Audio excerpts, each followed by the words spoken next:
Yo, what's going on, guys? On the spot sports here. I'm Jack, And I'm Tyler.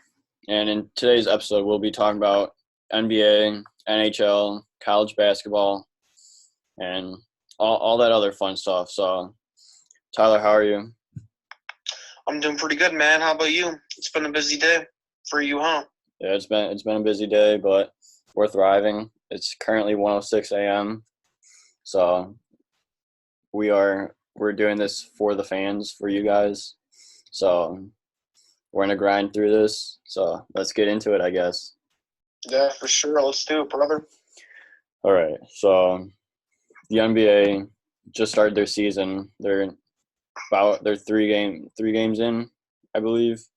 Yeah, the tip-off was Tuesday, the unofficial tip-off. Yeah. So three games in. It's starting to seem like it's going to be a fun and interesting season, don't you think? I definitely think so. I definitely think so. With all the new people, like, moving around in free agency, you never know what could happen. Like, some people could predict a lot of the same teams making the playoffs, but you never know if the order could reverse, or if a key player, like let's say for Brooklyn, a key player like Kevin Durant goes down, that could really alter a team's season. So you never know what could happen. I think this is going to be an interesting season with all the faces in different places. For sure. I don't think we've talked about the NBA since we did that preview of way before we should have. I think we did like a off season review a little bit, or off season preview, and then after the off season we did like our predictions episode, and we gave like our division predictions and then our playoff predictions. Yeah. But I think we talked about the trades way too early too. Oh man, I mean, we did it way before. Like, the only move that happened was the Anthony Davis trade, Yeah. and then we were like, oh, we got to do another one, because then everything happened after that.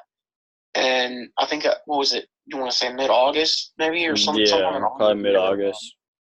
NBA episode. But yeah, where we did division predictions and playoff predictions. Um, I usually have a pretty good memory, but I'm struggling to think right now of what exactly my playoff predictions were. Yeah. I definitely know I had the Clippers at number one, and I had the Clippers probably winning the title. Yeah, I think you had the Clippers at the title. I know championship you had the Clippers for sure, Yeah. but it's probably hard to think for you because it's 1:09 in the morning. Well, I was also going to say, if I did pick the Clippers, I think I know it's only 2-3 games in, but for the Clippers, what we saw from them in those first two games is pretty remarkable. If we want to, are you ready to jump right into it right now? Because, like I said, I'm Yeah. about to be ready. Yeah, let's go. Just Um, jump into it. so Tuesday the 22nd, we had two opening games for the NBA. We had the defending champion Toronto Raptors. They had their banner night, ring night as well. They took down the New Orleans Pelicans 130 to 122. It's a high-scoring And game for a first game. I feel like the NBA, with the way the offense and the three-pointer has evolved, this league is going to be extremely high scoring. Every year we're going to see more and more points light up the scoreboard. Will we ever get to 200 points though? I mean, in the All-Star game, I feel it's definitely a possibility. Yeah. All-Star game. Maybe in the next 10 years there might be a few 200-point games. That'd be fun to watch. I'm looking at this box score, though, of points scored by quarter. I really like to pay attention to that. That's a key stat I like to pay attention to. And this one is very eye-popping. Other than the OT we know is like 5-minute quarters. The lowest amount of points scored in the four quarters was 25 points. The lowest. And that was by the Pelicans in the third quarter. Correct. Dang. So, I mean, right here, you're looking at, if you're talking about from just this game, they score the minimum 25 points. You're already at 100. And we saw a max of 32 by Toronto in the third quarter. So Toronto scores 32 each quarter. You're talking between 120 or 100 and 128. That's pretty crazy. Wow. I mean, back when the NBA was a lot in its prime, like that 80s, 90s era, my dad and my uncles have been telling me that it's pretty uncommon for teams to get over 100 because I don't even really think it was the offense really was that, evolved. I just think the defense was so much more handled. I feel like right now. I feel like there's no defense right now, or very minimal defense until you get to the playoffs. Its defense is at its low. And I feel like I feel like the NBA is starting to not really focus on defense because people know that the number one shot that people are going to focus on is that long range jumper, that long two or that three. And it's so hard to defend that three when you have pretty much every single guy in the lineup shooting, at least maybe let's say 5 threes a game. Even your big man centers, like you look at Marc Gasol for the Raptors, he took so many threes during the playoffs, and I was just shocked because, like I said, I haven't really been huge on basketball the past couple of years, but I really picked up in the playoffs and especially the NBA Finals. And Marc Gasol, big man center, was taking a lot of threes for Toronto, and I was like, everyone's doing that now. So I feel like without all these people taking the amount of 3-pointers that they are, the jump shot is so hard to defend because you can give anyone like that kind of a look and that's in. And sometimes people they don't really try on defense compared to back in the day. Yeah. The only time I see defense that's good defense is in the playoffs. And even that to a minimal too. I mean, but it's better than the regular season though. I'll say it just a little bit. I was just looking at the stats, and Brandon Ingram had 22 points and five rebounds, 5 assists. Yeah. Brandon Ingram, I believe, was the highest scoring Pelican. Yeah. And the highest scoring Toronto Raptor, on the other hand, Pascal Siakam, 34 points for him. Shot 11 for 26 from the field and was 10 for 11 from the free throw line.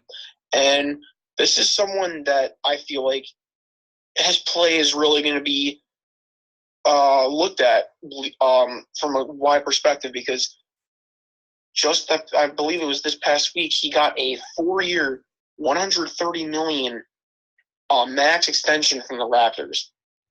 And it's pretty surprising considering I believe this is only his third year. I believe last year was his second year. Yeah. And with Kawhi Leonard leaving, I guess they were impressed with the way that he was playing to give him that kind of money. So he's putting up 34. I mean, I guess he's doing his job. Yeah. Fred VanVleet also put up 34 in Tuesday's game. Okay, yeah. But good game. But VanVleet played more minutes than Pascal did, 44 to 38. So I guess you could say that Pascal Siakam had more points in the time that he's played compared to Fred VanVleet. Yeah. Kyle Lowry, 22 points in 45 minutes. He almost went the full game. Yeah, him and VanVleet played the most minutes out of anyone. Yeah. I mean, I would think that they would be, the key, guys that are going to play, the whole game. Or almost the whole game. Yeah. The guy with the lowest amount of minutes among Toronto starters was Marc Gasol, played 32 minutes, and that's almost 3 full quarters, and that's a big man. So that's pretty solid for Gasol. Yeah. I expect some of these guys to play big minutes since Kawhi left. Yeah, I still think the Raptors are a talented team. I don't think they're There's no doubt they're talented. But I definitely feel like they have a talented roster. Yeah, they do. They still do. They only lost Kawhi, pretty much. Yeah. The way they embraced him leaving, though, I really, really liked. They weren't like there was no hate towards him. It was all love. I mean, he pretty much gave them a championship, and that's what you want to see. It's all love. You usually see teams once players gets traded, their fan base just constantly boos them whenever they're on the court or whatever sport they're playing. Well, I don't feel like I feel like they're gonna be supportive of Kawhi, and they should be. He brought them a championship, so it only makes sense for them to I'd still be a Kawhi fan if I was a Raptors fan, no matter, even if he did get traded. Well, yeah, he left in free agency, though. Yeah, and that's what I meant. Even if he left in free agency. Yeah, they would still go like burn jerseys or whatever. But no, it was all love for those the Canadian fans up there. They embraced him. Respect. And you know what? He went about his business. He just wasn't acting like a jerk or anything. Just he did what he had to do and didn't make a big fuss about it. Yeah, I have full respect for Toronto fans just because of that. And Kawhi Leonard. And Kawhi. Which also leads me to my next point in Kawhi and his new team, the LA Clippers. Also, congratulations to the Raptors on the win, the banner night, and the rings. Rings look pretty sexy. For real. I mean, lots of diamonds and rubies on that thing. Heck yeah. Very cool. Yeah, but just congrats to the Raptors for winning the championship last season. It was a good run for them. It was something special to watch too, and I loved watching every minute of the NBA Finals. That was electric, that series.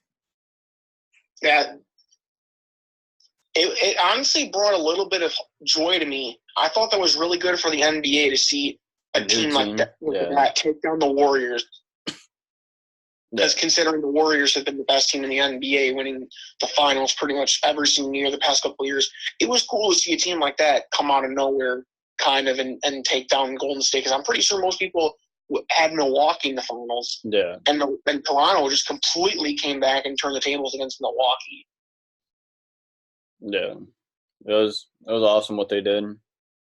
Very, very cool. I may be a bandwagon Raptors fan now.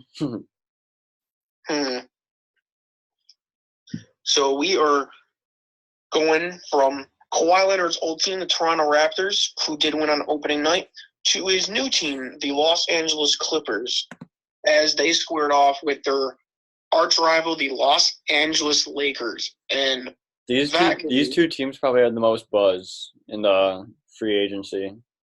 I would not doubt that at all. Clippers, Lakers, right up there with buzz. And Kawhi Leonard, new team, the LA Clippers, taking on LeBron James and the Los Angeles Lakers. The LA Clippers came out on top for this one, 112 to 102. And I think that victory was pretty significant by the Clippers because Paul George did not play that game. This victory was done without Paul George. And we all know that Kawhi only wanted to go to the Clippers if he can recruit someone like Paul George. Like, Paul George was the man that Kawhi Leonard wanted to recruit to the Clippers. He basically said, look, man, if I'm coming out here to LA, I'm getting you. So you better make a move. He told the Clippers organization, you better make a move for him. And if you don't, I'm not coming over. And that's exactly what the Clippers did. And Oklahoma City, they haven't been really going anywhere. Despite the talented roster, they gave him up. And there we go. And I think this just shows the power and the depth behind this Clippers roster. Getting it done over the Lakers, who made a lot of offseason moves behind Kawhi.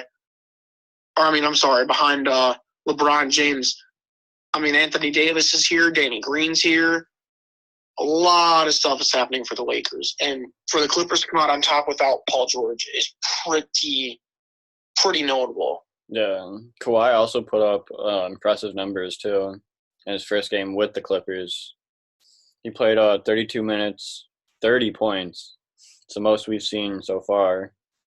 And he had 6 rebounds and 5 assists. That's the Kawhi I know. I honestly think he's the best player in basketball. Yeah. And I think people mostly knew he was a good player, like, even in the playoffs. Like, that run with the Raptors in the playoffs. I feel like people knew he was already a good player, but just watching and seeing, like, what he did, I think it really turned on people and it made people say, like, this guy might be the real deal. Like, people were watching him play, and slowly but surely, I just was more and more impressed with him every single time I would watch him. And look at him right now. And the league is dictating in his hands, essentially. Yeah. I'm a huge Kawhi fan now. I'm just watching him. He knows so much about the game. His IQ level is above the roof. He is very smart. He's a talented player for sure. And like I said, against this Lakers team, Clippers and Lakers with the most buzz, everyone was anticipating this matchup because the superstars that, finally came to LA, they finally meet, the first game of the season, and Clippers are on top. And I think a lot of people might have had the Lakers there. A lot of people were saying that LeBron and Anthony Davis are still the more talented duo than Kawhi and Paul George. But I feel like with how the Clippers handle themselves against this team without Paul George and with a healthy LeBron James and Anthony Davis, just goes to show you how dangerous this Clippers roster really can be. Yeah. Something else that surprised me is Lou Williams. He stepped up and put up 21. I did not expect that out of him. For the Clips? Yeah. Lou Williams is a really good – I think he's a sixth man. Yeah. He's a really good and underrated player. But I didn't think that he was gonna how good he was gonna perform. I didn't know how good he was gonna perform, but he was the second best scorer on the team. Lou Williams, he's a pretty good point guard. He's been around for a while. He is. In the second quarter, the Clippers put up 40 points. What do you think of that?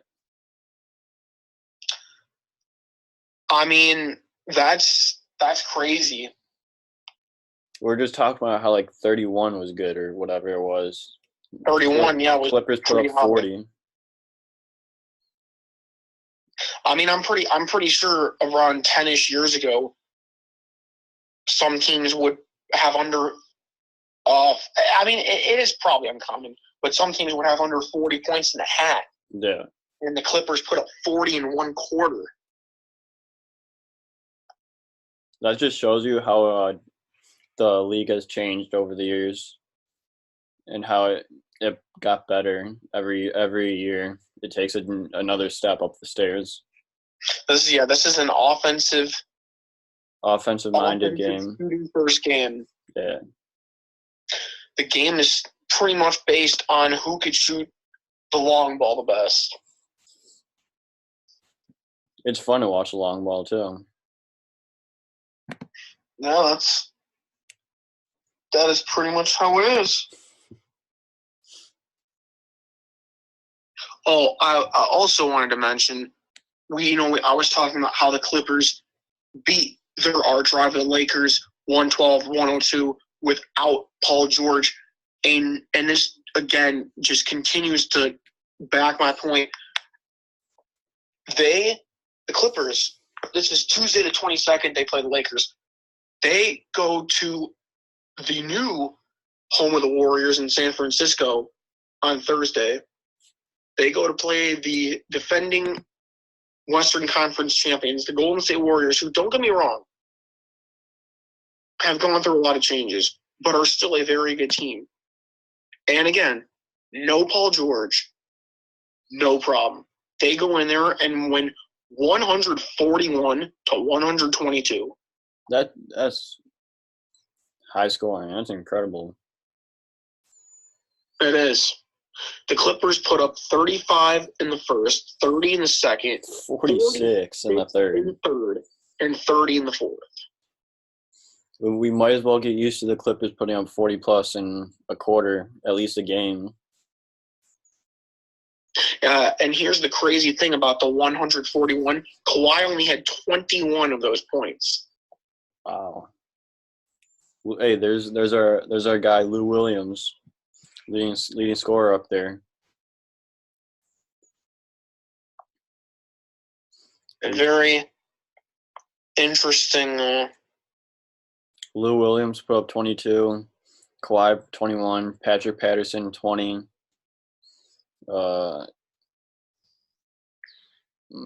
Montrezl Harrell 18,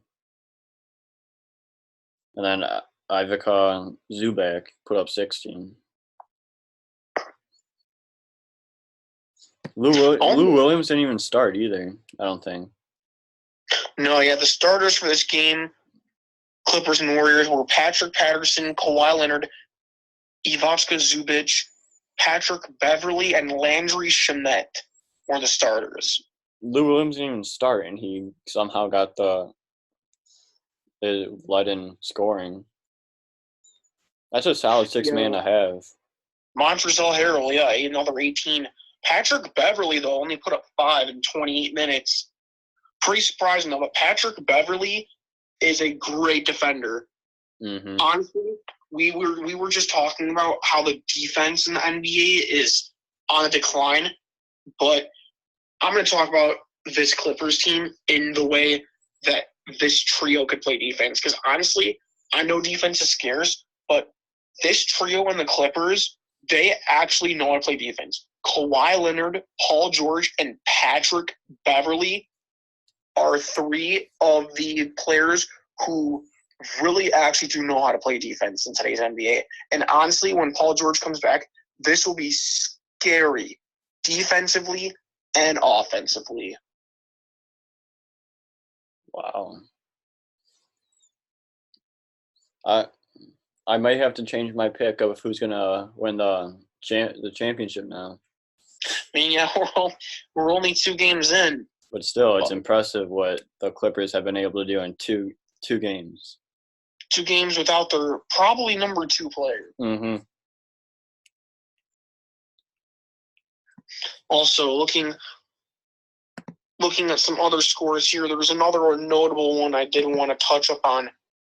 This was Wednesday, the 23rd. Minnesota Timberwolves defeat the Brooklyn Nets 127 to 126 in overtime, but I don't think the Timberwolves win was the main highlight. The main highlight was Kyrie Irving scores 50 points in his Nets debut and missed the final shot to win the game. 50 points in his debut? 50 points in his Brooklyn Nets debut. Dang.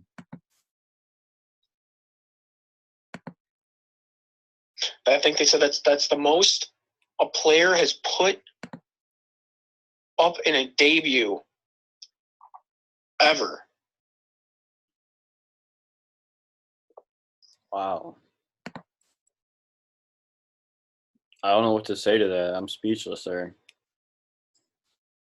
Yeah, the Nets came back from a 12-point halftime deficit, and they rallied and scored 17 more in the third quarter to take a 5-point lead.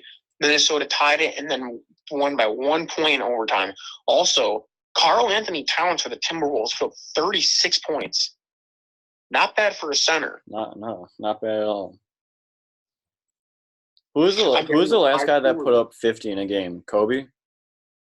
what's up? Who was the last person to put up 50 points in a game? Kobe? Definitely not.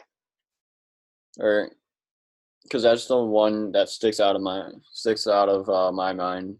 Is Kobe's He's not last the one game. who's going to put up 15 a game. Kobe's last game put up like 52, I think, or something like that.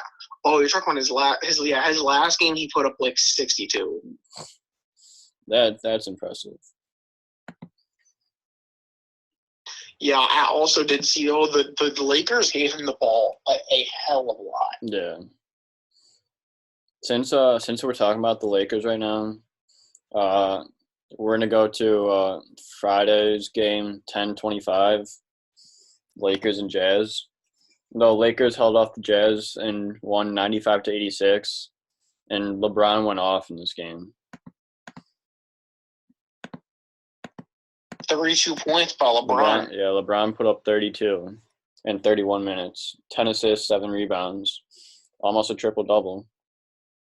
I think you know what I'm going to say here about the surprising stat of the game. What are you going to say? Or do you?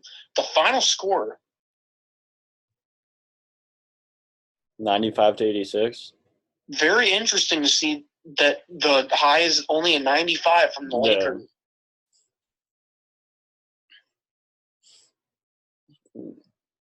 They really lit it up in the second half. They put up 52 in the second half. Yeah. Actually, both teams were pretty good. The Lakers led at the half 43-37. So 6 points. And if I'm doing my math right, the Lakers outscored the Jazz 52-49 in the second half. So a little bit more offense in the second half. But overall, this seems like definitely a way more low-scoring game in today's NBA. But in 20-some years ago, 30 years ago, this was like the normal scores. Yeah. Maybe even a little lower sometimes too. Mm-hmm. Anthony Davis also had a pretty good game, putting up 21. Gotta watch out for the ball sometimes. He could be dangerous. Yeah. I was just reading an article about like LeBron James and Anthony Davis, and like the second game of the Lakers seasons when like LeBron and Anthony Davis look like themselves, and that it should continue. I forgot where I read that, but I read it like right when I went on like the NBA site, so it was like one of the top like headlines. Yeah, this is a good win for the Lakers too, because this Jazz team is nothing to be sorry about. I mean, this Utah team made the second round of the playoffs, I believe, last year. Did they? Yes, I believe they took out the Thunder in the first round. I believe so. I believe they ran into the Warriors though in the second round. Yeah. Or maybe this was 2 years ago. I'm trying to think. No, the Warriors beat the Rockets in the second round. No, yeah, Utah lost in the first round last year. Yeah, the Jazz lost to the Rockets in the first round last year. Yeah. And then the Rockets went on. And then the Rockets went on and lost to Golden State in the second round.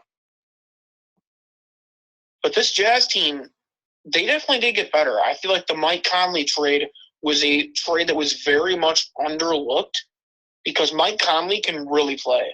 Yeah. And good all-around point guard, good defender too. I like that move. Him and Donovan Mitchell, I think, will make a pretty good combo. Donovan Mitchell led the Jazz in that game, I believe, right? Yeah, with 24. 24 points. Well, that's a solid game. Wait, what's up? I said that's a solid game, but then it's a huge drop-off after that about the scoring.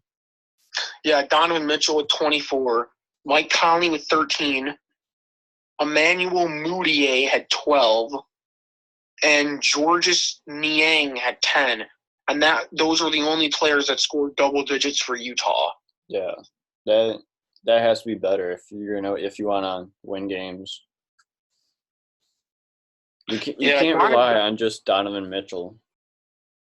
Overall, the people who scored double digits, they shot overall pretty well. Donovan Mitchell was 7 for 15. Not bad. Only 2 of them started too. Yeah. Georges Niang was 2 for 5, so he made a couple free throws. Moody was 5 for 10. Mike Conley was 3 of 11.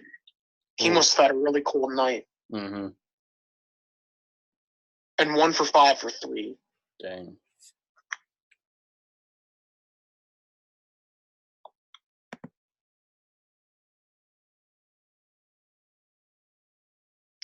Oh, another game, or another maybe team. A team that I think is going to impress people a lot this year and maybe do better than a lot of people are predicting. I don't think you will see this coming from me. The Dallas Mavericks. I can see that, yeah. They got a veteran head coach, Rick Carlisle, 15th season with the Mavericks, still sticking around. But I think this veteran head coach in Carlisle is going to go really well with this extremely talented duo in Luka Doncic and Kristaps Porzingis. I think this duo is going to be something to watch for Utah. Yeah, for sure. Doncic and Porzingis, they also had 25 and 24 points. So that's like the closest 1-2 scoring that we've seen so far. Oh, yeah. And Luka Doncic can play. I mean, I've seen some of his highlights where he is crossing people over. He got a triple-double, too. This kid is he's another one that racks up the triple-doubles. I'm really impressed with him last year. Him and Trae Young had a really impressive battle for Rookie of the Year. I know Trae Young won it late, but I think this is going to be – oh, no, I'm sorry. Luka Doncic did win Rookie of the Year, I'm pretty sure. Yeah. Yeah. Yeah.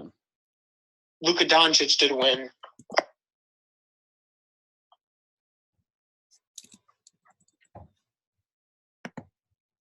Yeah, he did. He did? Yeah. Either way, I still think with a healthy Porzingis in the lineup, because Porzingis has had quite a bit of health issues over a while, this Dallas team could be a team that flows under the radar and could be one to watch out for. Very much so. Mm-hmm. Oh, also, I can't believe we talk about the Pelicans for 2 games and talk about the other team and didn't mention the Pelicans themselves and how they are missing probably maybe the biggest storyline of the offseason in their number 1 draft pick, Zion Williamson. He is out for 6 to 8 weeks. Dang, that blows. Imagine if they have Zion. They might have won both games. Mm-hmm. Zion could be a huge difference maker. He can. I mean, they only lost by – especially in these close games. He's gonna be a key player to have out there. I mean, they only lost by 8 points to Toronto in OT. Imagine if Zion comes in. I'm assuming Zion will put up at least 15. And they only lost by 7 in this game. Yeah, I think Zion could be a huge difference maker. I mean, I'm honestly not 100% sure that his overall game is great for the NBA.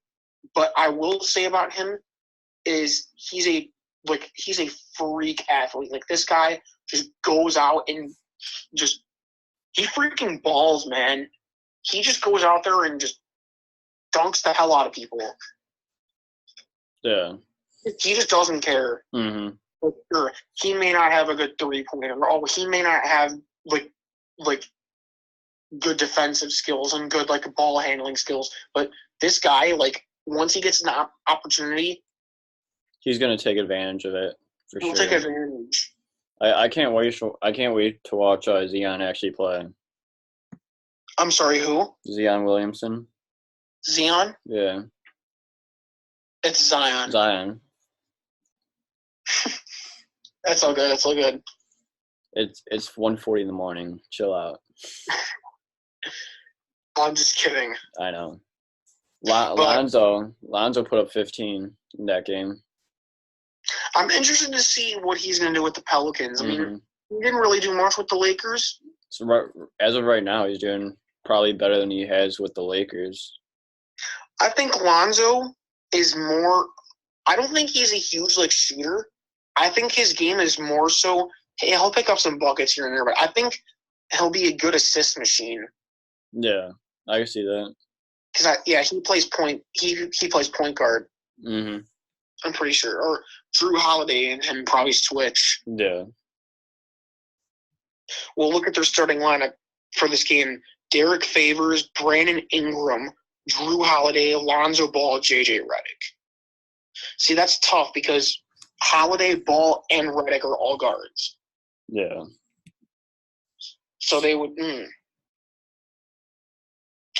I've never seen this kind of formation before because Redick has been a long-time shooting guard. I believe this is his 14th year. He's been around for a long time. So Holiday has always been a point guard, and Alonzo has always been a point guard. So it's very interesting to see nobody is really adapting that center position out of their starting lineup crew. Yeah. I mean, they do have a center in Jahlil Okafor, but he did not start and only played 7 minutes. Mm-hmm. Very interesting lineup there for the Pelicans. Very interesting. I mean, if it works then. But so far, hasn't done good. Yeah, and we all know when Zion comes back, he'll fill in, I think, in the power forward position probably, or maybe small. Yeah. I believe Zion is a power, but I'm not 100% sure. Mm-hmm. Because he most of the time goes up in the paint and just puts the ball in. Yeah. Most of the time.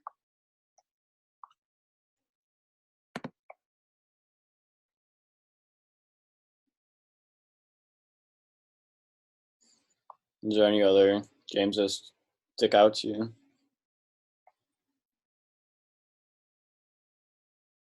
Oh, there was one more on Wednesday. Was it Wednesday? No, it was Thursday.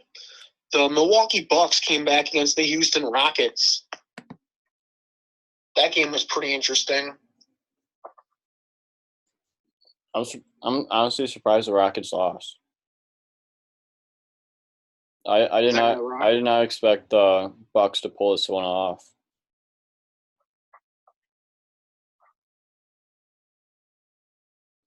Giannis put up 30 for the Bucks. A huge comeback win too from Milwaukee. Well, maybe not huge, but still. It was 117-111 was the final. Milwaukee outscored the Rockets 39-24 in the fourth quarter. So, actually, that's a 9-point deficit. Yeah, 9-point deficit.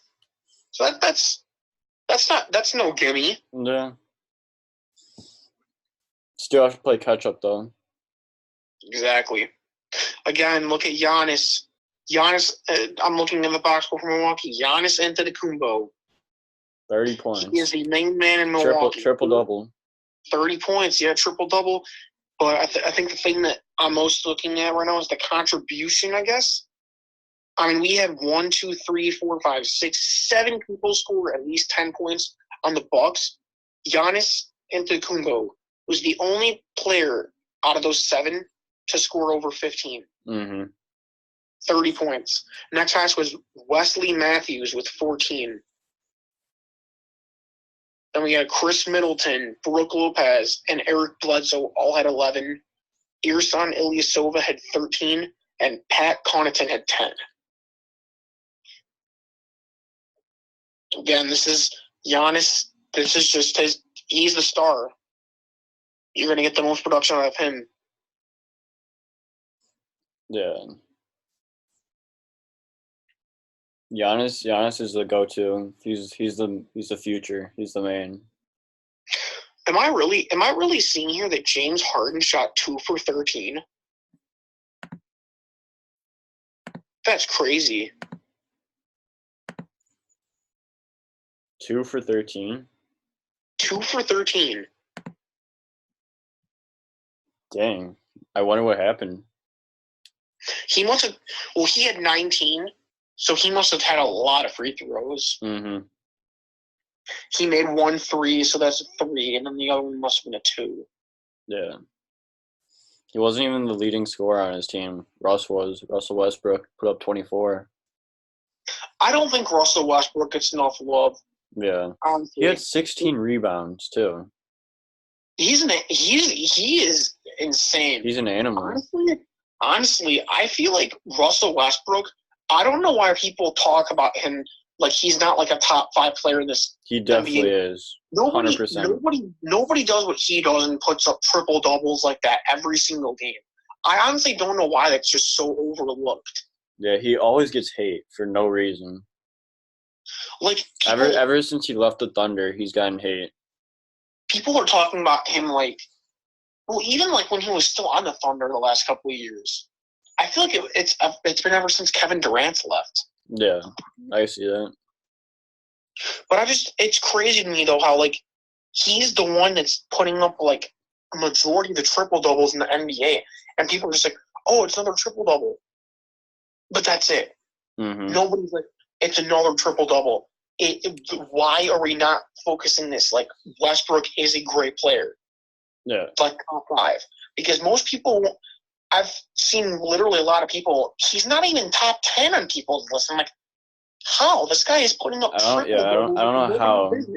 Out of the amount of triple doubles he puts up, I don't know how he's not top 5 on people's list. Literally. He may be even top like 3. Yeah, that's gonna be interesting. I mean, I think Kawhi would be up there. I think Giannis might be up there. Yeah. Maybe throw in LeBron. Yeah. Russell LeBron Westbrook, or Russ. Yeah. And the others are tough too. You got I think Anthony Davis has a case. James Harden has a case. There's a lot of guys up there. There's a lot, yeah. A lot of solid people. Yeah.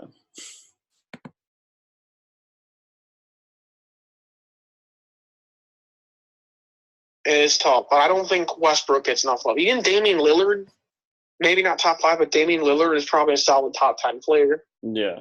Mm-hmm. I agree. Even Curry. Mm-hmm. Curry's Thompson, definitely up there. Thompson's up there. I just think Westbrook is better than like a lot of those people. The only people that I don't think he'd be ahead of my list is probably Kawhi and maybe Giannis. Yeah. I still think Kawhi is the best player. Mm-hmm. But yeah.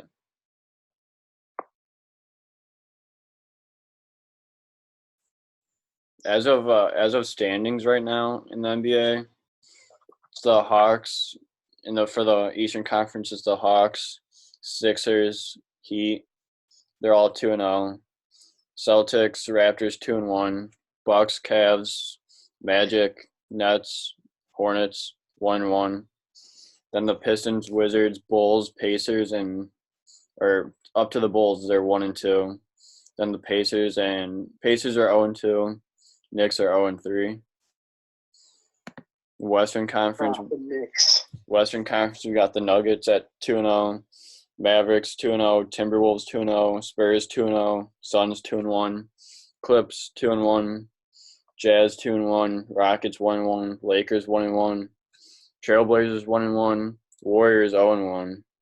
Grizzlies 0-2. Thunder 0-2. Kings 0-3. Pelicans 0-3.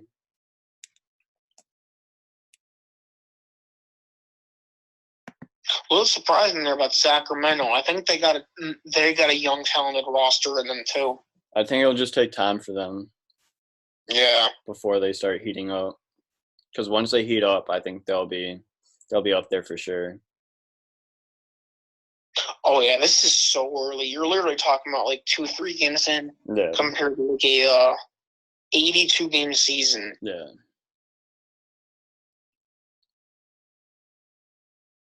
It'll start getting better once, about a month or so goes by. Yeah. 2 months. End of the year. Mm-hmm. End of the year is all that matters. Who the true top contenders are. Yeah. End of the year is all that matters. That is what matters. End of the year. Exactly. It all determines who gets in the playoffs. Compete for that championship. Oh, yes. Is there anything else you want to touch up on before we move on to college basketball? I don't think so, honestly. Yeah, I don't think so. All right, so for college basketball, the NCAA rankings just came out. Tyler, do you want to give out the rankings? For sure. You want me to go top 25 or kind of stop at something first? You want to go top 25? You want me to name them all at once? Sure. Go for it. All right. In order, this is the official Associated Press preseason top 25. In order, Michigan State with 60 first-place votes. Kentucky, 2 first-place votes. Kansas had 3 first-place votes. Then, topping off the rest of the top 25, we have Duke, Louisville, Florida, Maryland, Gonzaga, North Carolina, Villanova, Virginia, Seton Hall, Texas Tech, Memphis, Oregon, Baylor, Utah State, Ohio State, Xavier, St. Mary's, Arizona, LSU, Purdue, Auburn, and VCU. Rounds out the top 25. Those are some good teams up there. Some big name schools. As long as some uncommon teams that aren't usually up there, but they are now. I don't know what I'm more shocked at: Maryland at number 7 or Seton Hall at number 12. Mm-hmm. Maryland made the tournament last year as a 6th seed, but they weren't even really ranked all season. And all of a sudden, they're the 2nd highest Big Ten team behind Michigan State. Yeah, that's a little very interesting. It's interesting. And then Seton Hall at 12. Seton Hall, yeah. Out of the Big East, they're still behind Nova. What was Seton Hall last year? What's up? What was Seton Hall last year? I believe Seton Hall did not make the NCAA tournament last year. Clicking on their team right now. Oh, they played Michigan State, 3rd game of the season. Number 1. And they play Oregon. Ooh. They played number 1 Michigan State on the 14th, and they play number 15 Oregon on the 27th. Dang. Oh, I'm also a little surprised at UNC number 9 because, honestly, this is just me. I feel like there's always, a big 4 in college basketball. There's always 4 teams that everyone always talks about that are always up there in favorites. It's Kentucky, Kansas, Duke, and North Carolina. Yeah. And notice the trend. They're 2, 3, 4, and then all of a sudden, UNC's 9. They took a little bit of a tumble. Everyone still talks about them though. They're always in my top 4 for March Madness and all that. They're always pretty relevant. Yeah. Yeah. I think the pretty noticeable thing is that I did mention the first place votes. So 65 people made up, or I don't know if you know how the rankings go, but 65 people from the Associated Press make their own top 25, and they calculate how many points each team has and like each player's top 25. So let's say, I think, for example, let's say like Michigan State and mine is number 1, they get 25. So, and it keeps going down the list. So Michigan State had 60 first place votes. Dang. 60 out of 65 people in the AP put Michigan State number 1. Wow. Number 2, Kentucky had 2 first place votes, and number 3, Kansas had 3 first place votes. But I think that veteran roster for Michigan State is a big reason why they are number 1. I mean, Cassius Winston, who might be the best player in the nation, decided to come back for his senior year after leading the Spartans to a Final Four appearance with an upset victory over Duke. It's pretty telling when you got a superstar like that who comes back. Yeah. They have a solid starting lineup. Stacked. Also, I'm pretty surprised to see Louisville randomly up there at number 5, considering I think they were on a postseason ban last year. Either they were on a postseason ban or they weren't good enough to make the tournament. And then all of a sudden, here they are, number 5. It's an interesting move. And this is, the post Rick Pitino era. After those whole allegations started to shake down. Yeah.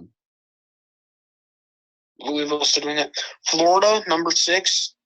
Another interesting team up there. They did make the tournament as a 10 seed last year. Lost in the second round to Michigan. But, again, just surprising. They weren't really up in the conversation all year. Here they are, number 6. They landed, I think, the top graduate transfer this offseason in Kerry Blackshear Jr., who transferred from Virginia Tech. That's really going to help them out this year. Blackshear was a good player and did some good things last year for the Hokies. Yeah.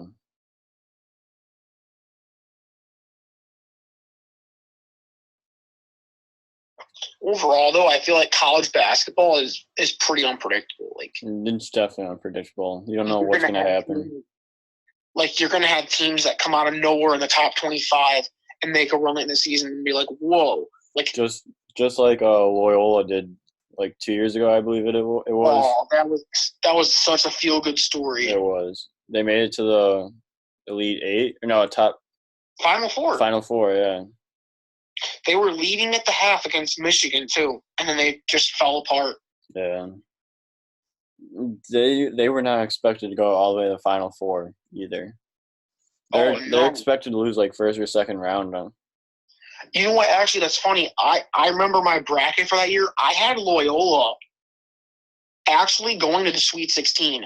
I had them upsetting Miami in the first round, and I had them upsetting, I believe it was Tennessee in the second round. Hey, they won two rounds more after that.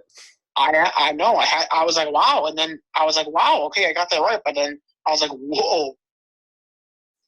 They made a couple of nights. How sick would that be if they actually made it to the final?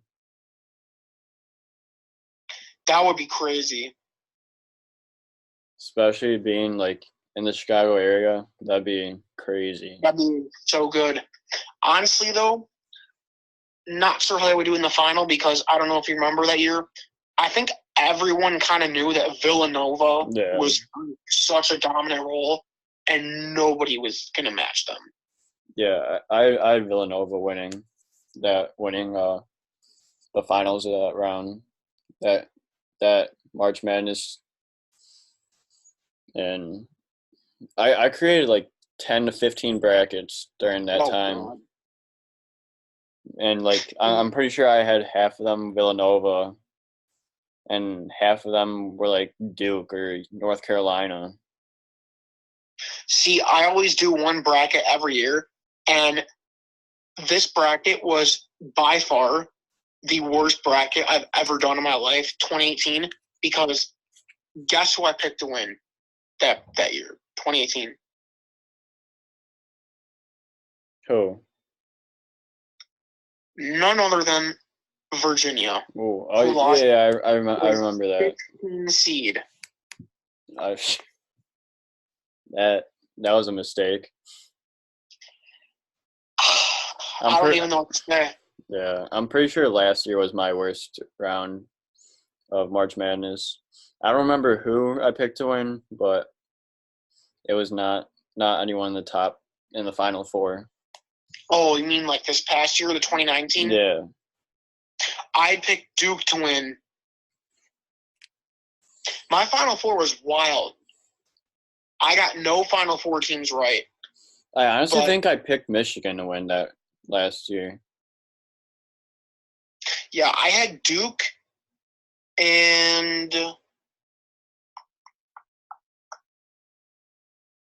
trying to think. Who did I have Duke go up against? I had Duke. I think I had Duke and Villanova. Villanova took a step back though last year. Yeah. They were not the same team they were last year. Not at all. Granted, they did lose a couple people to the NBA. Yeah. Villanova is always in the talk, though, no matter what year. Yeah, I think they're still the class of the Big East. Yeah. Looks like them in Seton Hall will have some bragging to do. Yeah. They're the only two teams ranked in the Big. I'm sorry, not the Big 12, the Big East. Yeah. Villanova at 10, Seton Hall 12. And the ACC, though, I feel like the ACC is always like the best conference in college basketball. You got Duke up at 4, Louisville 5, North Carolina at 9, Virginia at 11. And that's actually it. There's only 4 teams. But they're all right close to each other. I feel like the ACC in basketball is like the SEC in football. Yeah. Top notch. Top notch every year. But college basketball is always so unpredictable. You never know what could happen. Yeah, it's always a surprise no matter what year. I'm keeping all my options open for that. I mean, look at Utah State at number 17.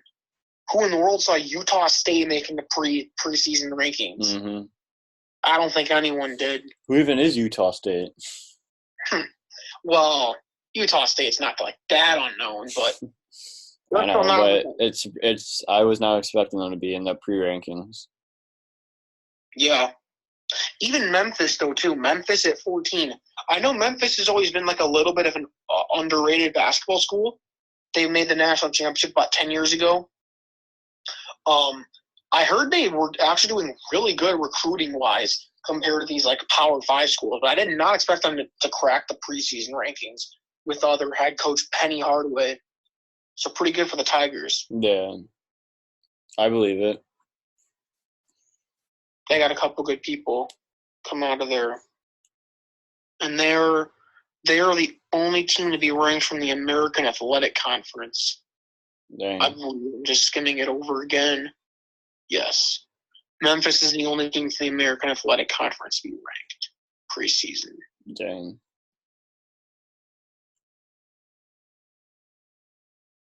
Yeah. So I think college basketball, I don't have anything else really. Yeah, I don't really have anything else to say to that besides it's going to be another fun season of college basketball, March Madness. And we honestly never know what's going to happen. It's always a surprise, especially March Madness. You cannot predict anything. It's very unpredictable, which makes it fun. Oh yeah, definitely. All right, so I think it's always one of my favorite times of the year. It is for sure. All right, so I think we'll move into our final topic, which is the NHL. And we're almost a month into the NHL season, and so far it's a pretty good year for hockey. Got a lot of good teams, a lot of teams that you wouldn't expect to be on the top or like close to like the middle of the standings. So it's always interesting to see how hockey always goes. Personally, I love hockey, so I pay a lot of attention to it, and it's always fun watching all these games. Yeah, I mean, you play hockey, so Yeah, so I know a lot. he's a hockey fanatic, that's for sure. That is for sure. So I'll just go by the standings for now, and then we could pick like a few teams to talk about. So in the Metropolitan Division, we got the Capitals 8-2-3, Carolina 7-3-1. The Islanders are 7-3, Penguins 7-5, Blue Jackets 5-4-2, Flyers 5-3-1, Rangers 3-4-1, New Jersey Devils 2-5-2. Then for the Atlantic, we got Buffalo Sabres 9-2-1, Boston 7-1-2, Toronto Maple Leafs 6-5-2, Tampa Bay 5-3-2, Florida 4-2-4, Montreal 5-4-2, Detroit 3-8, and Ottawa 2-7-1. And then we get to the Western Conference in the Central Division. We got Colorado, who's 8-2-1, Nashville 7-3-1, St. Louis 5-3-3, Winnipeg 6-6, Dallas 4-8-1, Minnesota 4-7, and then Chicago Blackhawks are 2-5-2.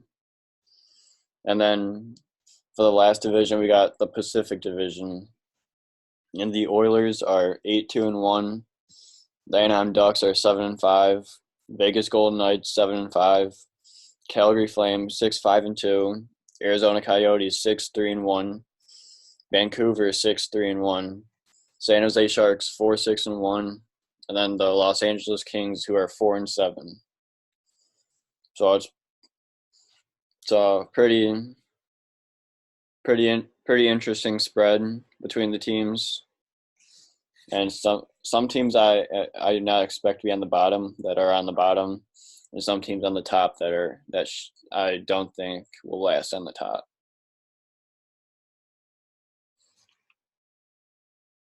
Yeah, you can go first if you want.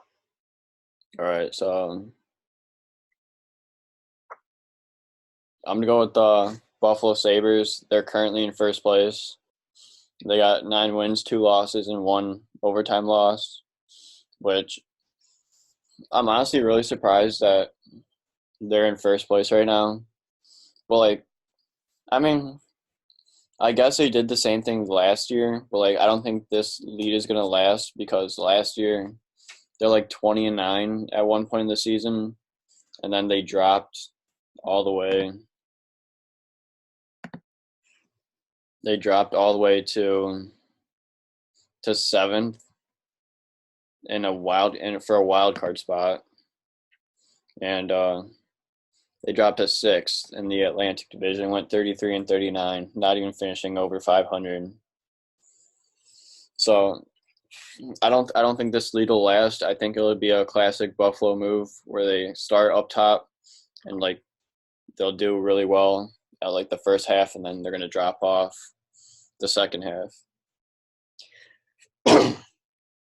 They do have pretty good goaltending though.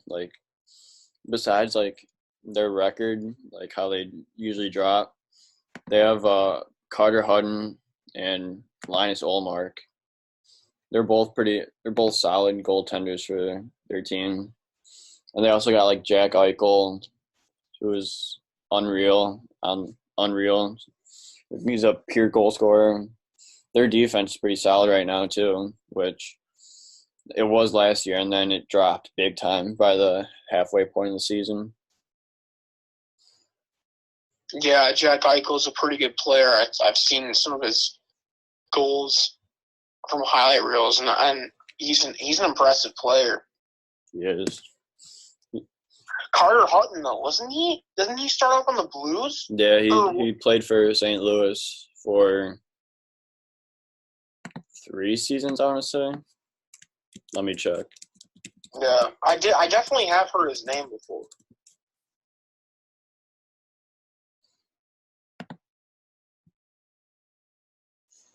In 2 seasons, he played for the Blues. Okay. And then he played for the Predators for 3 seasons. He played a game for the Hawks, too, in 2012-13. Oh, man, he's been around for that long. I didn't even know that. Yeah, because he played for Rockford in 2012-13 in the AHL. He's been playing in the NHL since 2012, 2013. So he's been in the league for a while. Not bad. I think the team that I'm going to go with here is the Dallas Stars. They were a team that I thought that would definitely make a little bit of a rise up this season, and especially acquiring Joe Pavelski in the offseason from the Sharks, which I thought was a very interesting move that he wanted to sign with someone else other than the Sharks. I thought this move would be a huge dividend for the Stars. Now you have another superstar on their team other than the guys who are already superstars on that team, named Tyler Seguin and Jamie Benn. I think both of those players are really, really good. I've always been surprised that they haven't been better, honestly. And, I mean, they got a great goalie in Ben Bishop. Ben Bishop has a lot of playoff experience. And even though this Central Division is honestly the toughest division in hockey, I just thought the Stars would be that one team that would take a nice little leap up this year. And right now they're in 5th with only 9 points. And it's still early, but they still got some time. Yeah, Colorado, I know, is a good team that made the playoffs. Nashville's always right up there. St. Louis, fresh off the cup, I knew they were going to be strong. And then Winnipeg's been strong in the last 2-3 years. So they got some time. But I just thought the Stars would be a little more up there. Yeah, Dallas also got Corey Perry this year from Anaheim. Oh, Corey Perry's in the Stars now too? Yeah, so that also adds to like their scoring, their offense. Oh, man. Yeah. Because Corey Perry's not as good as he used to be, though, right? Because I remember when he was in the prime in the Ducks, he was nuts. Yeah, in his prime, he was nuts. Now he's still pretty good. Don't get me wrong, but he's definitely not where he was, like, what, 4 or 5 years ago? Even 10 years ago, when he was – I think he, led the NHL in scoring, and I think it was 2010 or 2011. Yeah, something like that. Good player, though. For real. Another team I want to touch on is nothing else but the Stanley Cup champions, the St. Louis Blues, winning the Stanley Cup. So first of all, congrats to the Blues for winning the Stanley Cup, and maybe one of the most incredible runs in sports history. I'll say it's a great story. Coming from dead last, January 5th or January 21st or something like that, going all the way up to first and winning the cup. 31st out of 31st. That's insane. Yeah. Literally, you can't get a more feel-good sports story than that right there. And it all came down to Jordan Binnington coming up from the AHL San Antonio Rampage. And boy, did he prove that he deserves to be in the NHL. The kid is outstanding. Jordan Binnington proved that like you said on your Instagram story the other day, that he's a stud. He is. He plays like it, and he acts like it too. His work ethic's crazy. And yeah, I think obviously that goalie change was a really good success for the Blues. It was a key to why they won the cup. Yeah, that's a big reason why.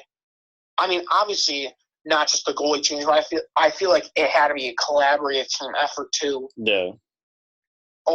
Ryan, didn't they acquire Ryan O'Reilly in a trade, or was he always on the Blues? He's been on the Blues for the past few years. Oh, okay. Well, Ryan O'Reilly, from what I heard, really stepped up his game late in the season, especially in the Stanley Cup, earning the MVP honors. Yeah. The St. Louis stepped up like their entire game, but I think the most important part was Jordan Binnington coming up. Yeah. Because he when he's down in the AHL, like he lost some of the rankings in like the depth chart. He went down the depth chart to Willie Husso, I believe. But then Binnington put a lot of work in during the off season and came up to the Blues. Look where he is now. I actually saw him the day before he got called up at the Chicago Wolves game. That's crazy. Met with him after the game, and the next day he's off to St. Louis, and he's been up there ever since. That's crazy. It has been. Well, who was the Rook? Now the second year, he'll always be a Stanley Cup champion, no matter where he goes. That is true. Just like Matt Murray was for the Penguins when he first came up. He was a rookie then, and he took over Marc-Andre Fleury's spot. Yeah, I know Marc-Andre Fleury. And rode them to a Stanley Cup championship. Yeah. Yeah, Matt Murray played so much better that year than Fleury. Wasn't that the first? Was that the first of the back-to-backs or the second? First of back-to-backs. It was the first, and then the second year was Murray again.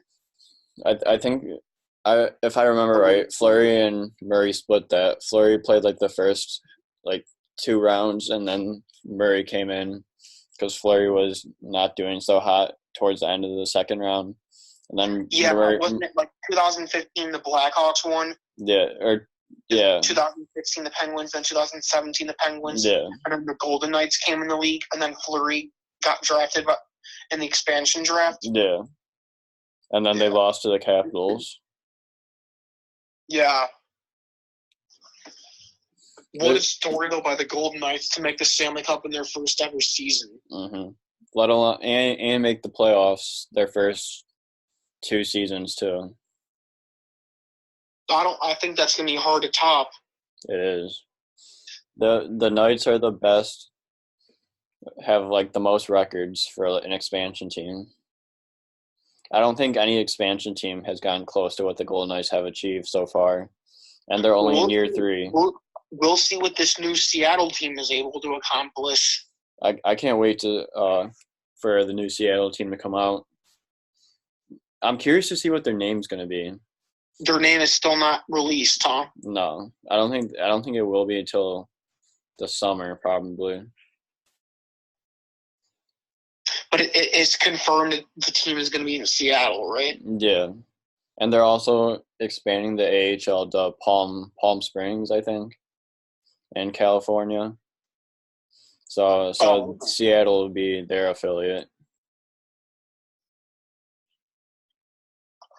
Yeah, that makes sense because they gotta add another team. Yeah.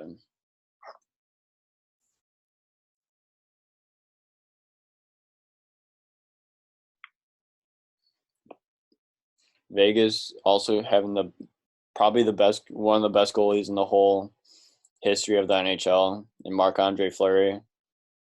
He is a good goalie. He is. I'd say top 5 all time, for sure. Really? Maybe top 10 all time, actually. Somewhere between top 5 and top 10. Historically, a lot of really good goalies. Yeah, that is true. But Fleury is definitely up there. He's had an amazing career so far, and I don't see it ending anytime soon. Yeah.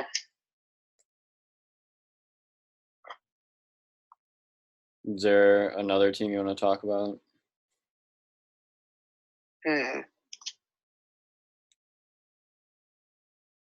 I think I'll go this one. After maybe the best regular season in maybe NHL history, the Tampa Bay Lightning found themselves eliminated after the first round of the 2019 NHL playoffs, which was completely shocking to everyone. Like, considering they had maybe the best regular season ever in the NHL. They had like 52 wins, I think, or something like that. Or they're what? They had. I'm looking at how many wins they got last year. Insane. 62, 16-4. That's insane. 128 points. The next closest was 107.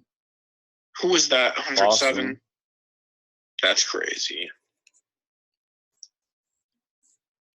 That's just, I don't know how you could do that. Especially in this day and age, get 62 wins in 82 games. That's unreal. I think a lot of hockey teams are lucky to get a couple over 50. Yeah. Like 51, 52 is considered like a good amount. Yeah. But let alone 62. That's incredible. But the bigger story was that an improbable first-round playoff exit. Yeah. But then it all comes down. The regular season doesn't matter once playoff time comes. And they get swept by the Columbus Blue Jackets 4-0.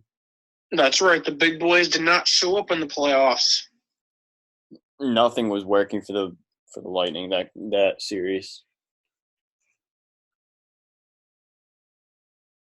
I was thinking that they're going to go for a Stanley Cup run, but that ended after the first round. Yeah, extremely probable. Well, my focus was on them because they had a great regular season, a very disappointing playoffs.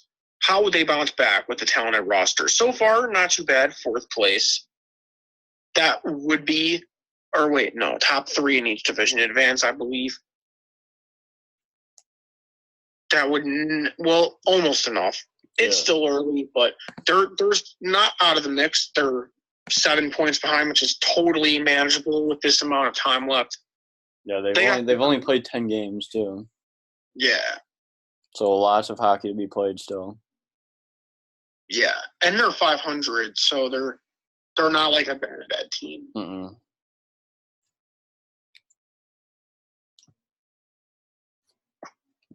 Their roster is stacked too. They got Steven Stamkos. They just acquired, or not acquired.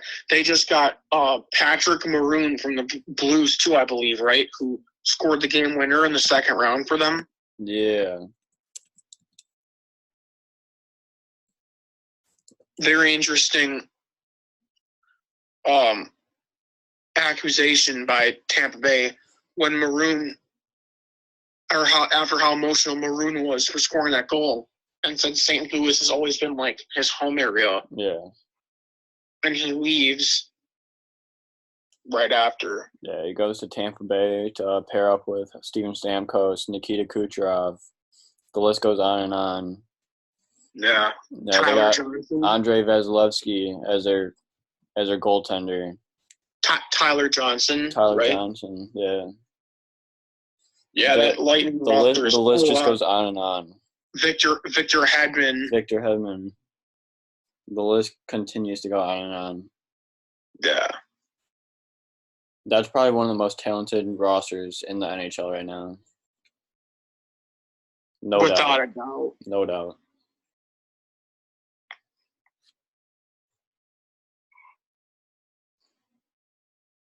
All right, so to conclude this episode, do you want to talk about the Blackhawks right now?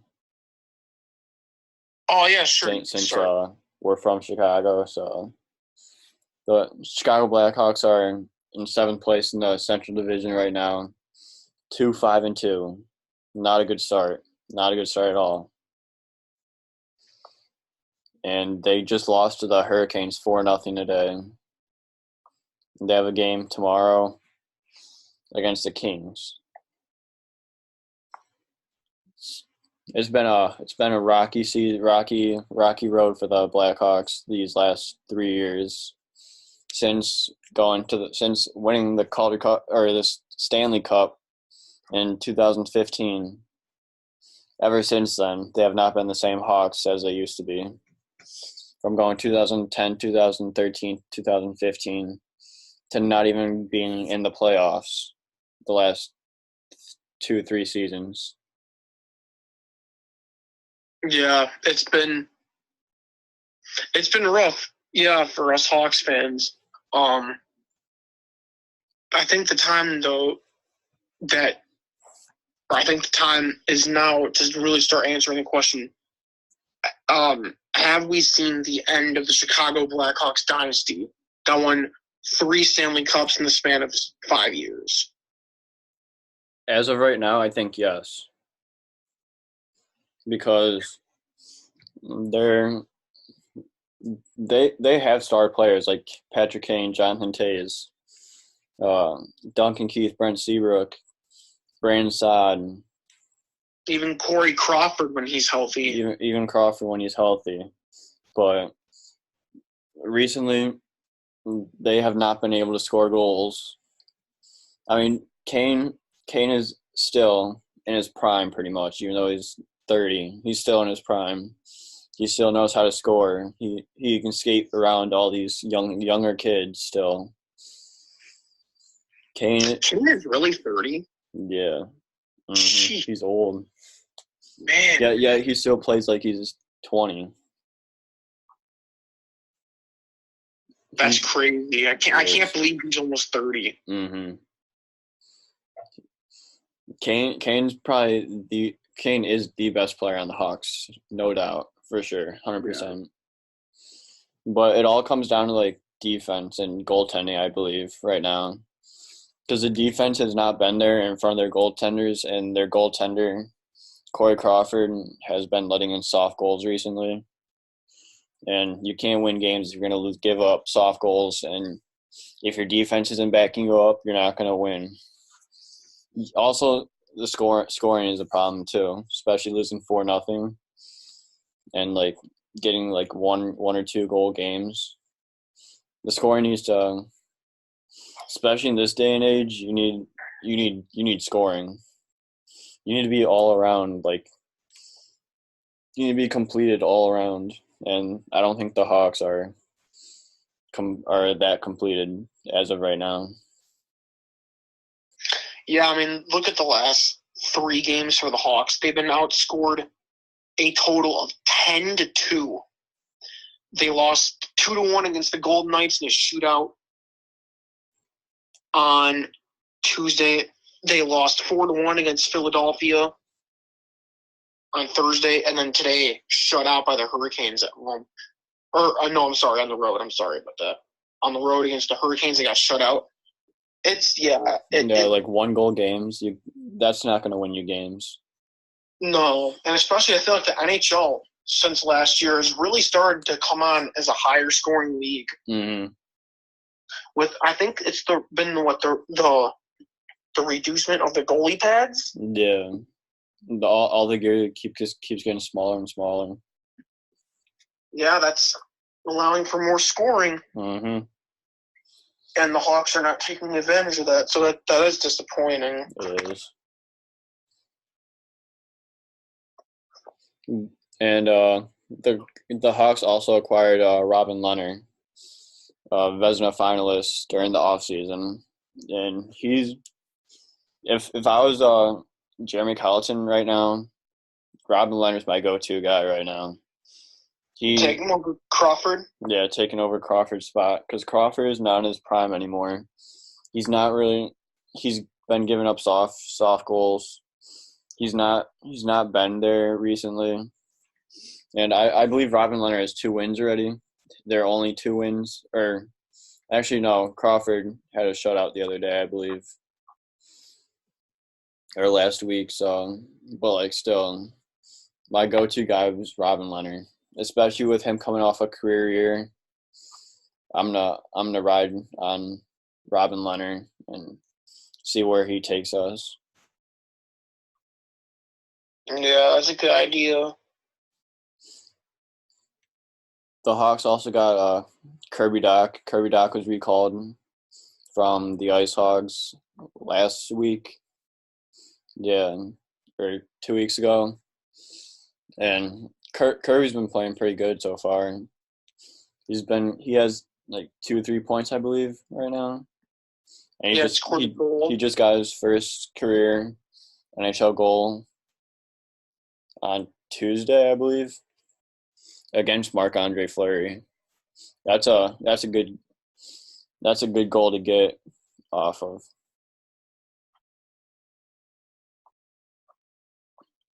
Very true, very true. But overall, I say the Hawks should go for Robin Leonard and see how far he could take the Hawks. Like the Hawks need to keep working on stuff and get well rounded before the end of the season. It's still a long way to go. A lot of hockey to be played, but if the Hawks want to make the playoffs, they have to be more complete. They have to get some goal scoring from everyone. Their defense needs to be solid, and their goaltending needs to be strong. Without any of those, you're going to be last in the division, especially in the Central Division, the most competitive division, arguably, in the league. Yeah, for sure. I agree with everything you just said.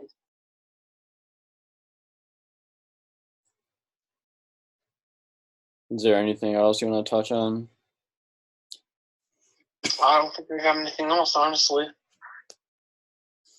All right, so it's currently 2:32 in the morning, and we're all for the fans, all for you guys. So I believe this will conclude this week's episode. So thank you guys for watching. Go comment, like, and subscribe on our YouTube channel. Go check out our SoundCloud at On the Spot Sports. Go check out our Instagram at on_the_spot_sports. So on the spot sports with an underscore in between each word. And we'll catch you guys in the next episode. So we'll see you guys later.